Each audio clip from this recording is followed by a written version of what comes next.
I'm quite shocked that some of these sort of plans were in place and Liz Truss, of all people, decided they weren't worth running with. Well, the Home Office would come up with these kind of plans on a pretty frequent basis. You always need to have a battle plan when it comes to what you can do with borders, what you can do with security. So I'm not surprised. What I am surprised about is Liz Truss refusing to look at it and binning the proposal entirely. Now, there are problems with it. It depends what entry routes you want to cap. It depends what visas you're going after, whether you're going to increase fees. So to see what impact it has, you need to see the detail of what you've got coming through. The one thing it doesn't do is put the boat crossings into context, because that is irregular migration. So it really depends what you want your immigration system to be, what vacancies you have, and what you're actually trying to do. Because if all you're after is bringing down a headline figure, then that's the way. But if you want to make your immigration system sustainable for the future, then you need to think it through better. Well, the suggestion from what has been leaked already is that it was just that. It was a proposal that would simply cut figures in order to be in line with the Tories' 2019 election promises, and wouldn't actually have looked at the illegal crossings at all. Is that how you understand it? Yeah, that's exactly how I understand it. It's cutting a headline figure, which is great for a manifesto promise, but it's not going to do much else to bring your immigration down or make the system any better and any more sustainable. So I think that it really depends what you're doing. And at the moment, it just looks like you're trying to win headlines. It's trying to bring a figure down, which is not meaningful. You can do this, but you're going to hit sectors which are already hard hit, such as the care sector, such as the seasonal sector and fruit pickers, for example. And those are the areas that we desperately need people. So I don't really understand why this is coming back through again. I think it's a really easy win for people, but also it's not going to solve your immediate problem of what we've seen with people crossing the channel and making those really dangerous boat trips. So it's one of the things that the Home Office does. It comes up with a fighting plan each time, and ministers have to look at it, and you also have to then get Treasury buy-in, which I think is probably why Liz Truss dismissed it in the first place, because the Treasury would be having kittens over the amount of money we would lose as a country.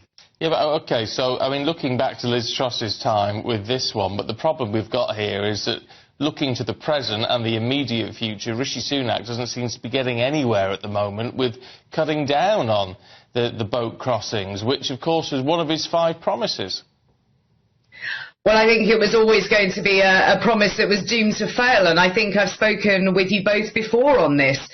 It is a very broad promise to make. To stop boat crossings is practically impossible. You need to look at the root cause of the migration, which is due mainly to conflicts within the Middle Eastern area and the amount of people on the move. So look at those organised crime gangs, look at the reasons why people are moving, and then you'll have the battleground that you wish to pick a fight with.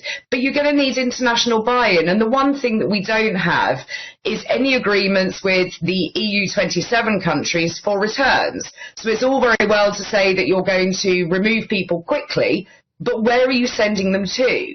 Rwanda hasn't worked and is unlikely to work. You have no returns agreements other than with Albania. So unless you start moving that problem forward, then you're not going to get anywhere. But sorry, Anne, I was just going to say, but we had when we were in the EU, we had return agreements, and that didn't seem to, France still didn't want to take them back. It doesn't necessarily mean France. I can remember from my time at the Home Office, a lot of people were flagged up because they had claimed asylum elsewhere. And if it had taken too long in Hungary or Germany, for example, then we could see that they'd made that application and we would return them to those countries because that's where their application was live. So it doesn't look very much on the surface, but actually underneath you were removing people quite quickly because they had an active claim elsewhere. After Brexit, we lost access to that system. We lost the ability to have eyes on what people were doing. So you needed to renegotiate those agreements. And unfortunately, that doesn't seem to have happened. But politically, if the original promise in the manifesto, the election manifesto, was to bring down net migration, and if you don't look at this, Rishi Sunak doesn't choose to look at this plan that's just been leaked, and he can't do anything, as you've just outlined, about illegal migration, then what can he do? Nothing? Well, I mean, this is the real problem for Rishi Sunak. He hasn't laid out what he wants his immigration system to look like. All he's done is say no to absolutely every proposal that comes through and put forward some unworkable proposals that it just simply won't happen. So unless there is some real thought and some collective thought from the Cabinet Office, from the Home Office, from the Treasury and the Prime Minister himself, then you aren't going to see anything happen.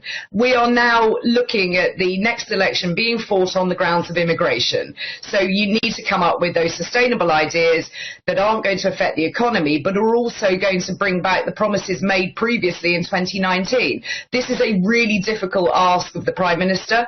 He doesn't seem to grasp the seriousness of it, and he doesn't seem to have that much level of interest other than three-word slogans and very nice headlines.